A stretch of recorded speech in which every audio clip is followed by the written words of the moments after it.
Hello everybody from Plant Reviews UK. Today is the 27th of November 2025 and I would like to show one of the most beautiful orchids in my collection, and I really love the species, and this one is called Cattleya maxima. This in particular is a variety, a coerulea variety that is called Gigi cross Angelo, and it is a hybrid between these two varieties, Gigi and Angelo, made from equagenera, even if I purchased this plant from a Spice Exotic Plant UK. I was lucky enough to find it in bloom, and I was really attracted by these gorgeous blooms because they are actually very big in comparison to the other Cattleya maxima I had, and unfortunately died. There are two types of Cattleya maxima. One that is typical of higher altitudes. The plant is distributed in Ecuador and Peru. And plants with higher altitudes are a bit more compact, with short pseudobulbs, short leaves, smaller flowers, and I think they produce more flowers per stem. This one I purchased it had two very big flowers. Now the blooming this year is the first time I bloomed this orchid, because I purchased already in bloom 2 years ago. It didn't bloom last year, but I'm very pleased it bloomed this year. Is that the flowers are a bit smaller than 2 years ago, but well, I have three and not two. They are about, I would say, about 12 to, I would say 12 centimeters width, maybe 13 or 14 vertical length or height.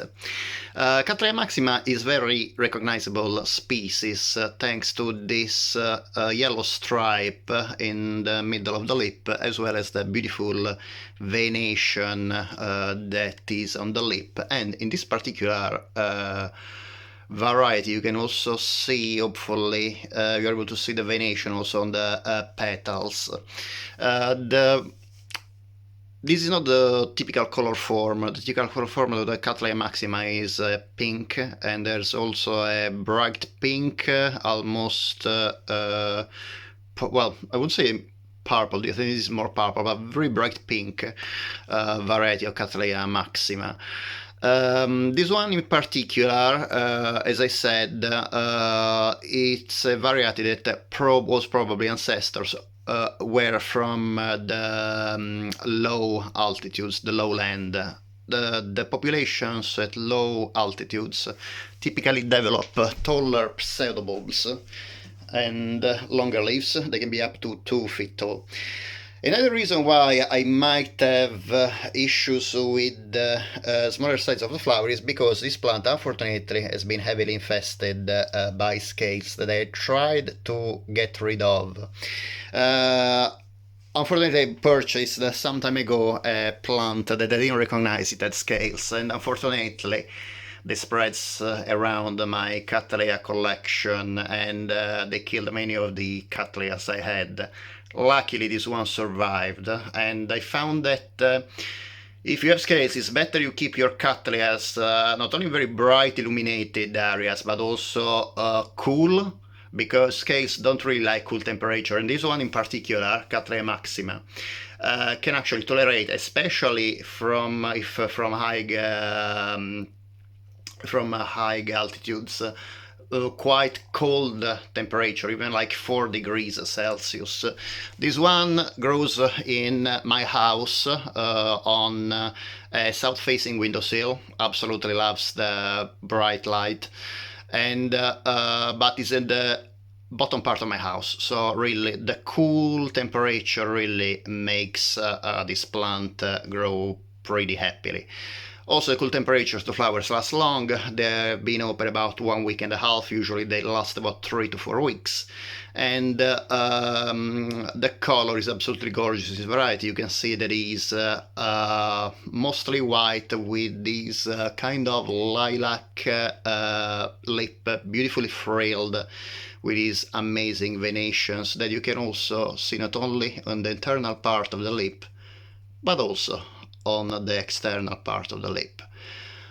Very easy to grow, I would say. I keep it in, as most of my Cattleyas, in semi-hydro, and sorry for the algae growth on the bottom, so it is permanently moist.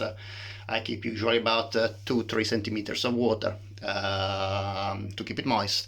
And this plant absolutely love these conditions. But what I love the most of this plant is the beautiful smell. The one that I had, the pink one, I will copy a link in this video at the end. It was a kind of heliotrope scent, if I remember correctly.